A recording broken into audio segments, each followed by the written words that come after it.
So Dear Birch is a meandering narrative sequence of 9 longer poems, and they're all built in 8 word per line couplets. So it's got a very homogeneous sort of form. The writing was initially composed in situ when I lived out in Toronto's East End near Greenwood and Gerrard. The suite is set in the third person, presenting a narrator who's clearly a writer, as Jim mentioned, but otherwise who navigates the many layers of her midlife while scanning her thoughts and observations over an interval of 9 days in August of 2018. And as a way to launch the book tonight, I'm going to do something that maybe is ill-advised with a narrative text, and that is I'm going to read the very last poem in the sequence, and I'm going to hope and sort of trust that it grabs you enough that you want to come back and read the book from the start. Dear Birch.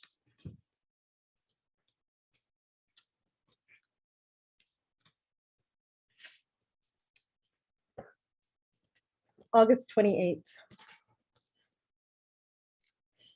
She wants now to listen beyond this patio and beyond the fenced backyard around it, beyond the physical reach of you, dear Birch, and beyond the specific vantage of this writing moment. The great beyond. Really, it is the place where you are. What happened to you last night at the intersection 4 blocks from your house?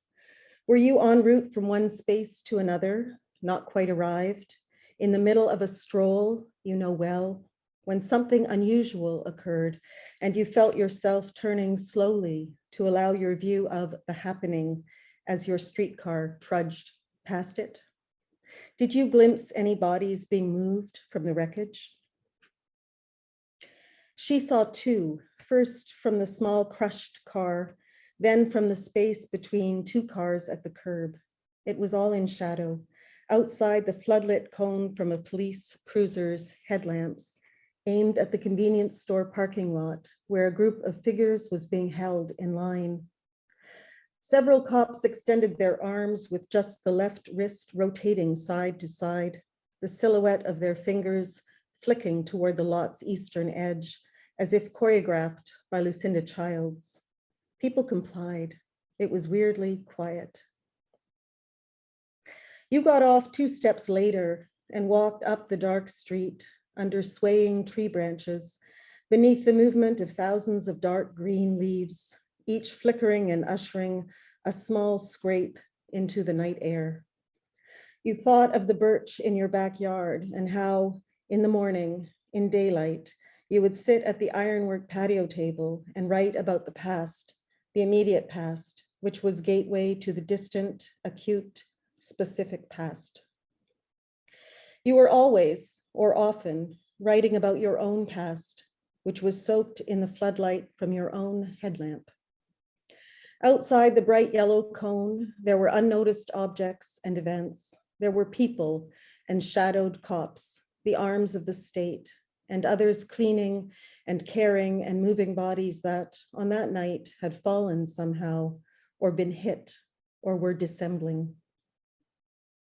Each of those persons, even or especially the dissembling ones, had on their own headlamp. Each was seeing a wedge of information lit up like a stage show, a traveling carnival, a funnel of floodlit perception.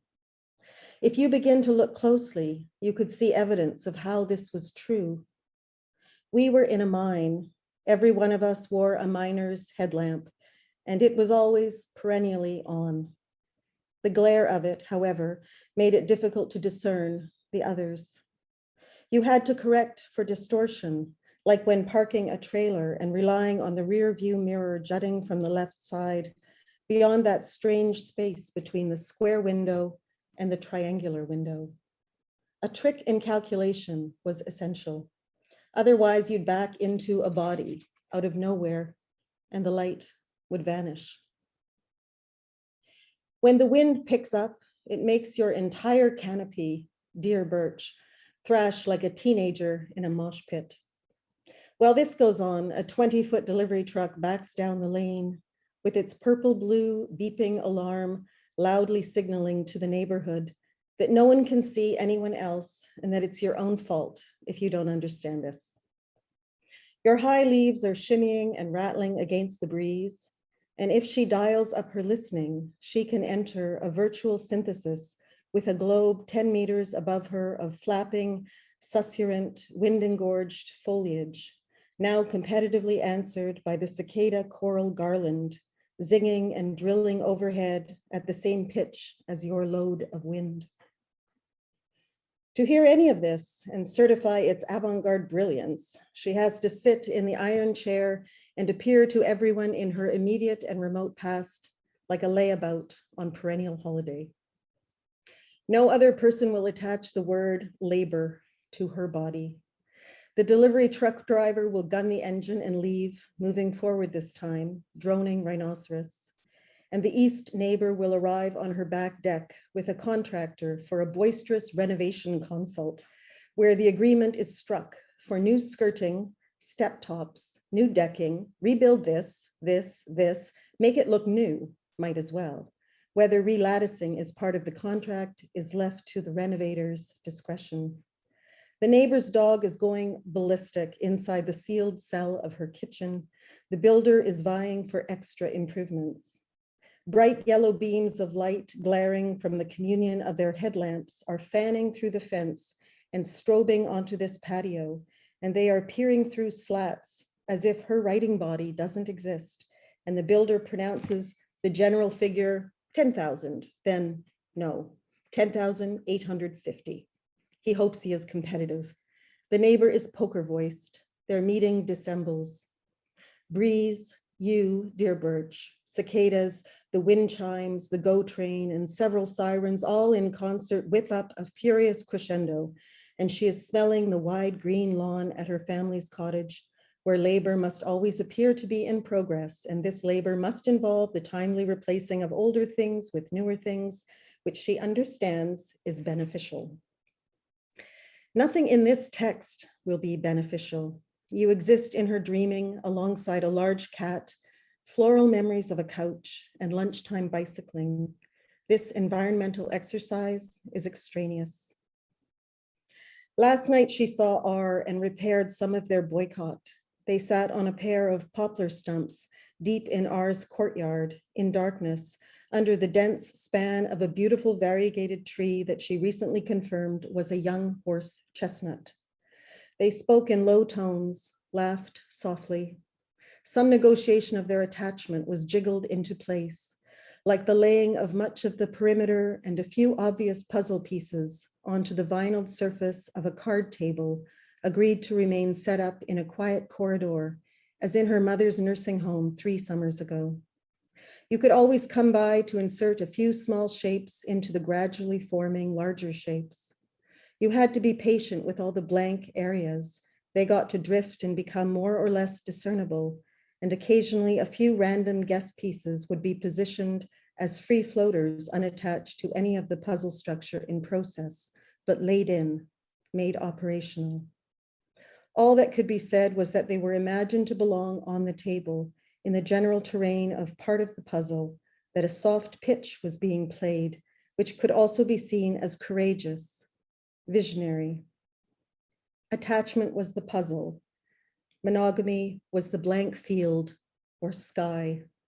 There seemed no reason to ever complete the image. It was agreed that cloud-shaped floater fields filled in with nothing would have a place in the larger shape. Something was agreed about kindness. Each of them narrated a few new, additional remembered events from their lives when in their early 20s. They listened to versions of encounters that must be recognized as fictional gestures toward building a new skirting or decking or lattice work between them. There's less bitterness in her voice today. When she listens, she is listening beyond it. Somebody else's life went under a car last night. Hers was hauled out from her own chest. It's a sort of labor that can't be written up on an invoice, or it can. B.P. Nichols' sound poems of the 70s and 80s actually existed as scores, ululation with measures of silence, crushed words stuttered as a triplet of the consonant F, alternated with a palpitated D, a branch of fluttered yet uppercase R's, and the soaking outrush of the diphthong, oi. Nickel was proposing a sort of music for anyone's walk home on a dark night, for any speaker's paralyzed otherness. He was her teacher and her verifier. You could make poems from sound. You could love in a complex, contradictory, inchoate reach. If your mother dies, you're invited to grieve for 3 years and more. You will not close the puzzle ever, and that's better than closing it, ever. Thank you very much.